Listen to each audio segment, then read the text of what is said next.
Jake Fischer of Bleacher Report gives you the latest on all things Suns in the trade market, the extension market, and more coming up right here on Locked On Suns. You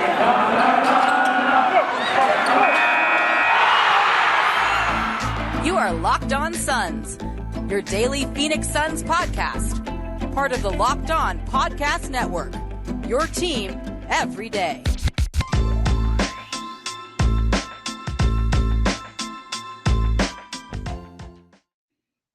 We are back. This is Locked On Phoenix Suns. I'm your host, Brendon Kleen, covering the Suns the past 5 seasons as a credentialed media member. Thank you for making Locked On Suns your first listen every single morning. Follow the show on Twitter at Locked On PHX Suns. Follow me on Twitter at Brendon Kleen 14. Jake Fischer of Bleacher Report joins us for the final installment of our Suns preview series, question number 13, and it is, how can the Suns improve the team in season? Wanted to wait till the end to do this one because wanted to see if anything happened during the preseason. Jake, how are you feeling heading into the year? You've been doing a ton of work over at Bleacher Report. How you feeling? I'm doing well. It's been a bit of a challenge, I'd say, in terms of getting back into the swing of things after the offseason. I really enjoyed some time off, turns out. You earned it. Thank you very much. But the season's back. Not a real job, right? Very happy to just talk about and write about basketball for a living. So all's well, man. Thanks for having me. How are you? I'm doing well. I'm excited. I've been telling the audience it took me a bit to fully get to that point of the excitement part of this, but we do have basketball. The Suns just completely kicked everybody to the ground during the preseason, so that was fun to watch.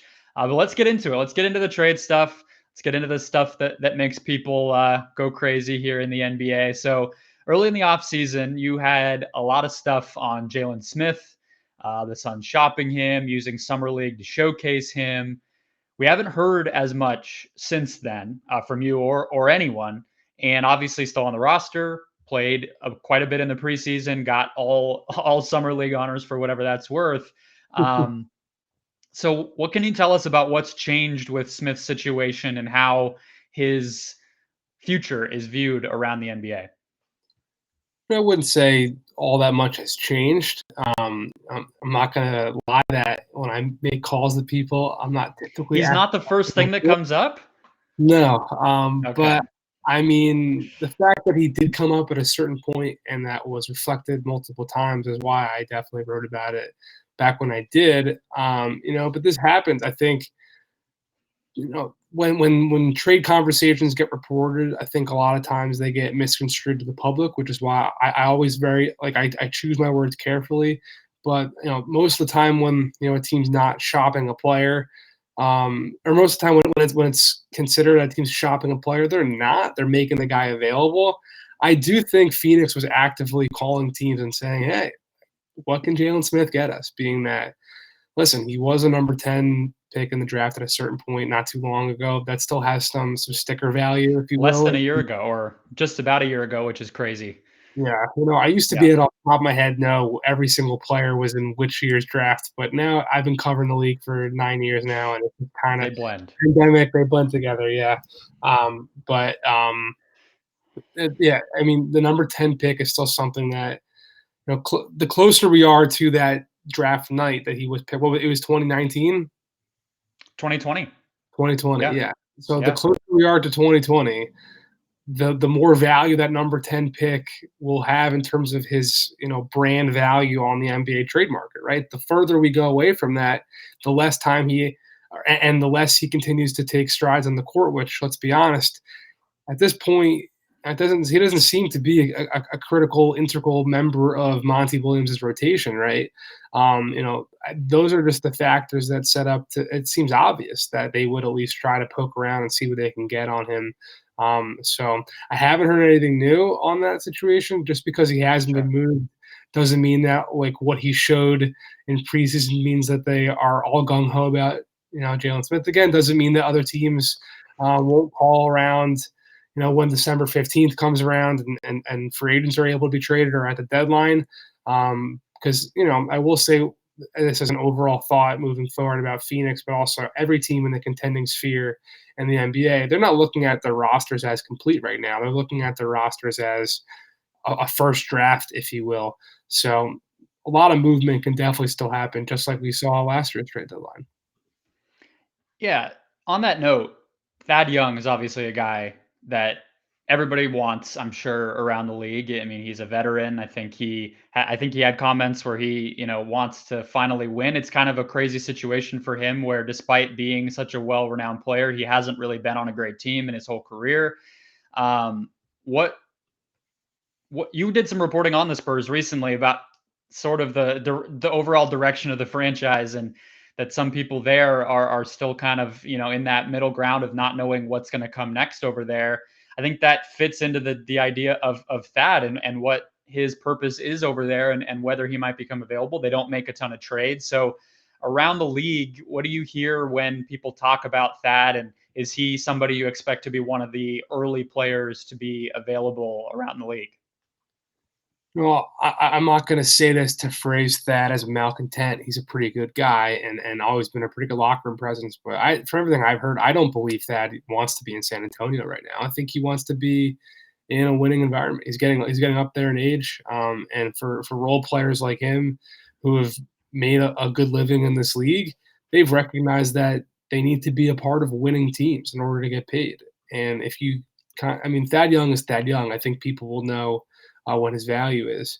But the longer you're out on the periphery of the league's actual contending sphere, like if you're just playing meaningless games and it's a bottom 5 team, yeah, your value tends to start to decrease a little bit. So I think there is a chance he gets moved, in 2021, let's say, before the calendar flips. I wouldn't say it's likely. I say it's possible. He's always going to have interested suitors. His contract number has always been very fair. And yeah, Phoenix has had interest in Thad Young. It's obviously a different front office now, but dating back to when he was in Philadelphia and when he was on the trade block in Sam Hinkie's process. I wrote about that in my book. He definitely, Robert Sarver, let's say, has been brought, a potential trade opportunity for Thad Young before and been interested. So make of that what you will. I'm not saying that Thad Young is totally coming to Phoenix, but it's a conversation I would imagine would continue to be held as the season moves on. Yeah, I think the only thing to me that would prevent it, we don't know what the price would be, although I don't imagine it would be anything insane. And then on the flip side, it's just, I think there probably are situations on good teams where Thad could probably play a little bit more than he will here. JaVale McGee, Deandre Ayton, both here, not going anywhere. Cam Johnson, Jay Crowder at the 4 spot. It is a little bit crowded. There's not an obvious 25, 30 minutes for him here like there might be elsewhere. But let's move on to I want to ask you about the Deandre Ayton situation. It's kind of all playing out in the open to an extent at this point, but I want to see from your perspective if there is a max out there, if you think there would be one out there for him if he hit restricted free agency. So we'll get to that in just a second. First, though, quick word from Prize Picks. All right, NBA fanatics, Prize Picks is a daily fantasy made easy. We love this here at the Locked On Network, and we know you will too. Prize Picks has the best NBA daily fantasy prop game on the market. Prize Picks offers more NBA props than any other DFS prop operator and offers all the superstar players as well as bench players who are only recording a handful of minutes each game. They give you any prop you can think of, from yardage, touchdowns, interceptions thrown, points, assists, rebounds.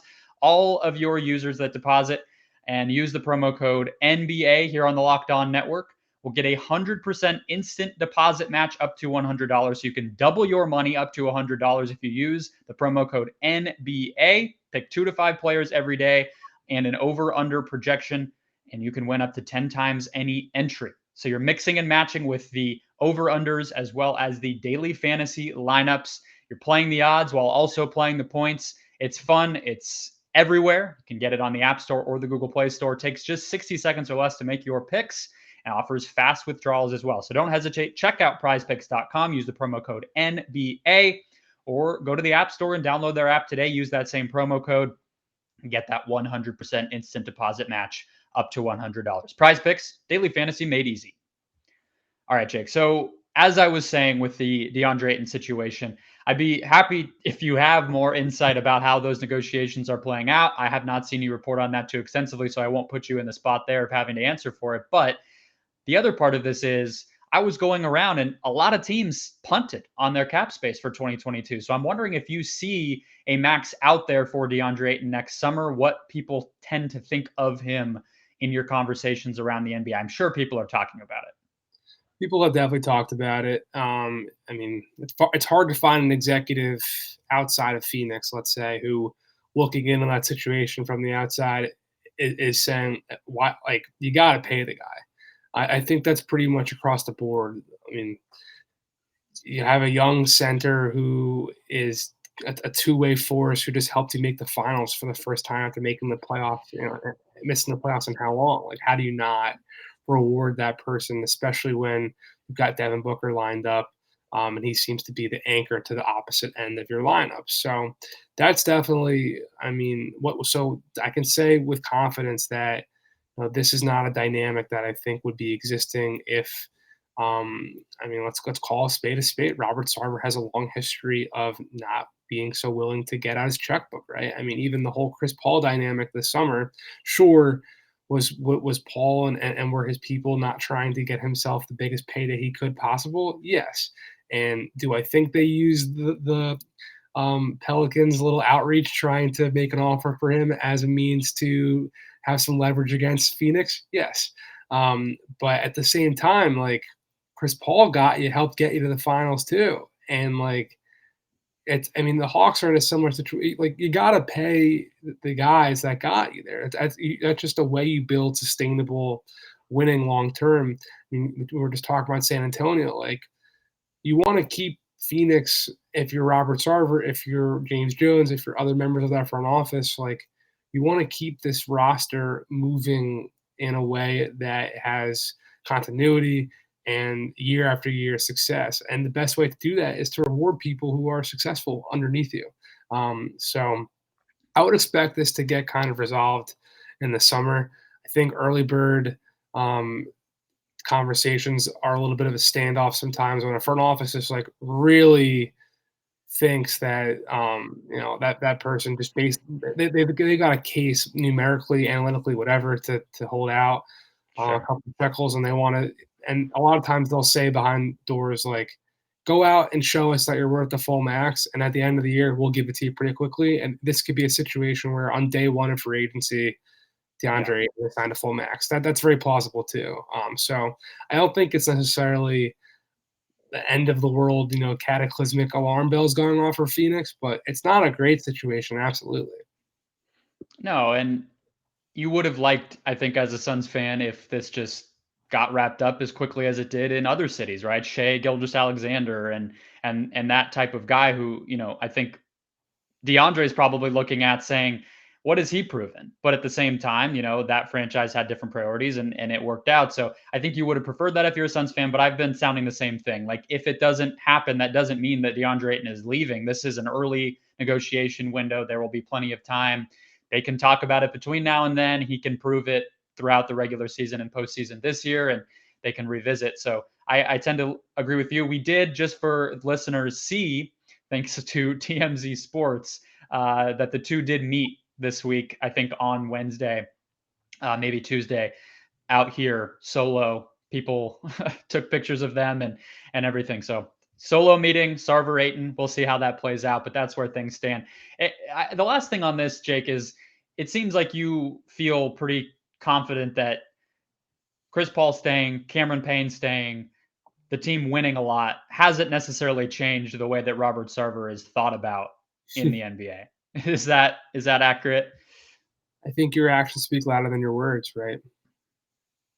Sure. Yeah. Sure. Yeah, I think. Well, I guess in this sense, it is words because it is a negotiation. But yeah, the stance he's taken here, the fact that he hasn't locked that guy up right away, especially where you mentioned all these teams with no free agency, no real captain coming up next summer. Like, it's a trend around the league right now where teams are locking up guys, and the reigning Western Conference champions aren't. That's kind of suspect. It's true. I think fans are worried about the same thing. I've been a skeptic and a critic of Sarver's when it comes to this in particular for a long time. How could you not be? I actually think I expected fans to come around a little bit more than they have just from the winning season, but you win and then the expectations raise, and I think that's fair. So we'll have to see how that plays out. One last question for you after a quick break, Jake. First, though, a word from Theragun. Don't let the stress of daily life weigh on your body, whether you're an elite athlete or someone just like us trying to make it through the day tension-free. Theragun can help. Theragun is the handheld percussive therapy device that releases your deepest muscle tension using a scientifically calibrated combo of depth, speed, and power. The Gen 4 Theragun doesn't just feel good, it goes to the source of the pain by releasing tension using their signature percussive therapy, which goes 60% deeper than vibration alone.